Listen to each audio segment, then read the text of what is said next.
മറ്റൊരു വാർത്തയിലേക്ക് സിപിഎമ്മിന്റെ ലോക്സഭാ സ്ഥാനാർത്ഥികളുടെ പട്ടികയ്ക്ക് ഏകദേശ രൂപം ആയിക്കഴിഞ്ഞു. മത്സരിക്കുന്ന 15 സീറ്റുകളിൽ 10 എണ്ണത്തിലും ധാരണയായിട്ടുണ്ട്. മലപ്പുറത്ത് എല്ലാ കാലത്തും ആരെയാണ് സ്ഥാനാർത്ഥികളാക്കേണ്ടത് എന്ന കാര്യത്തിൽ ചർച്ച അവസാന നിമിഷം വരെ നീളാറുണ്ട്. ഇത്തവണയും അങ്ങനെ തന്നെയാണ്. മലപ്പുറത്ത് ഇത്തവണ പാർട്ടി ചിഹ്നത്തിൽ തന്നെ മത്സരിക്കുവാനുള്ള തീരുമാനത്തിലേക്കാണ് സിപിഎം പോകുന്നത്. വസീഫിനെ പരിഗണിക്കുന്നുണ്ട്. അതുപോലെ തന്നെ അബ്ദുള്ള നവാസിനെ, നേരത്തെ അഫ്സലിനെ, എസ്എഫ്ഐയുടെ കേന്ദ്ര കമ്മിറ്റി അംഗം അഫ്സലിനെ പരിഗണിച്ചിരുന്നു. ഇപ്പോൾ അബ്ദുള്ള നവാസ് ഡിവൈഎഫ്ഐ നേതാവിനെ പരിഗണിക്കുന്നുണ്ട്. മലപ്പുറത്തും പൊന്നാനിയിലുമാണ് ഈ രണ്ടുപേരെയും പരിഗണിക്കുന്നത്. പാർട്ടി ചിഹ്നത്തിൽ തന്നെ ഇത്തവണ മുസ്ലിം ലീഗിനെതിരെ പോരാട്ടം കടുപ്പിക്കുവാനാണ് സിപിഎമ്മിന്റെ നീക്കം. അതേസമയം എറണാകുളത്ത് പൊതുസമ്മതനെയാണ് ഇപ്പോഴും തേടുന്നത്. തീരുമാനം ആയിട്ടില്ല. കൊല്ലത്ത് മുകേഷും ഇടുക്കിയിൽ ജോയിസ് ജോർജും ഇക്കാര്യത്തിൽ ധാരണയായിട്ടുണ്ട്. അതേസമയം ചാലക്കുടിയിൽ ഇതുവരെ ധാരണ ആയിട്ടില്ല. പല പേരുകളും ചാലക്കുടിയിൽ പരിഗണിക്കുന്നുണ്ട്. മറ്റ് മണ്ഡലങ്ങളിൽ ഇതിനകം തന്നെ ധാരണയായിട്ടുണ്ട്. വി ജോയ് മത്സരിക്കുന്നു ആറ്റിങ്ങലിൽ, കൊല്ലത്ത് മുകേഷ്, പത്തനംതിട്ടയിൽ തോമസ് ഐസക്, ആലപ്പുഴയിൽ നിലവിലുള്ള എംപിയായ ആരിഫ്, എറണാകുളത്ത് പൊതുസമ്മതനായിരിക്കും. അതേപോലെ ഇടുക്കിയിൽ ജോയിസ് തന്നെയായിരിക്കും.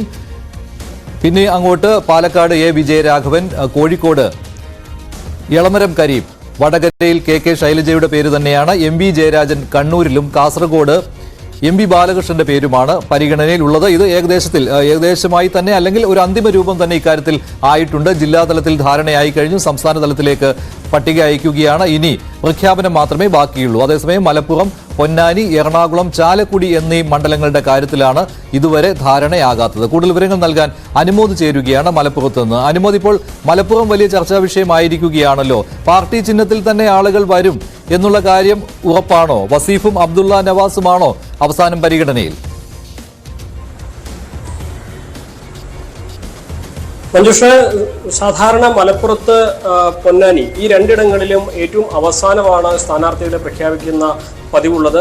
മറ്റിടങ്ങളെല്ലാം ആ ഒരു രീതി തന്നെയാണ് ഇപ്പോഴും ഉള്ളത്. കാരണം പൊന്നാനിയിൽ കാലങ്ങളായിട്ട് ഈ ഒരു സീറ്റ് ഇടതുപക്ഷം CPM ഏറ്റെടുത്തതിന് ശേഷം പൊതുസ്വതന്ത്രനാണ് പൊന്നാനിയിൽ മത്സരിക്കാറുള്ളത്. ഇത്തവണ അത്തരത്തിൽ ഒരു ശ്രമം ഇപ്പോഴും നടക്കുന്നുണ്ട്. പക്ഷേ എന്താണെങ്കിലും പാർട്ടി ചിഹ്നത്തിൽ തന്നെയാകും പൊന്നാനിയിൽ ഇത്തവണ സ്ഥാനാർത്ഥി മത്സരിക്കുക എന്ന സൂചനകളാണ്, എന്ന വിവരമാണ് നമുക്ക് ലഭിക്കുന്നത്. മലപ്പുറത്തും പാർട്ടി ചിഹ്നത്തിൽ തന്നെയായിരിക്കും ഉണ്ടാവുക. രണ്ടിടങ്ങളിലും യുവ നേതാക്കളായിരിക്കും ഉണ്ടാവുക. മലപ്പുറത്ത് അബ്ദുള്ള നവാസിന്റെയും അതുപോലെ പൊന്നാനിയിൽ വസീഫിന്റെയും പേരുകളാണ് സജീവമായിട്ട് പരിഗണനയിലുള്ളത്. അഫ്സലിന്റെ പേര്, SFIയിലെ നേതാവ് അഫ്സലിന്റെ പേരും പൊന്നാനിയിൽ പരിഗണന പട്ടികയിലുണ്ട്. ഒപ്പം തന്നെ ഖലീമുദ്ദീൻ, പൊന്നാനിയിലെ പാർട്ടി നേതാവായ, ഇടതുപക്ഷ നേതാവായ ഖലീമുദ്ദീന്റെ പേരും പൊന്നാനിയിൽ സാധ്യതാ പട്ടികയിൽ ഉൾപ്പെടുത്തിയിട്ടുണ്ട്.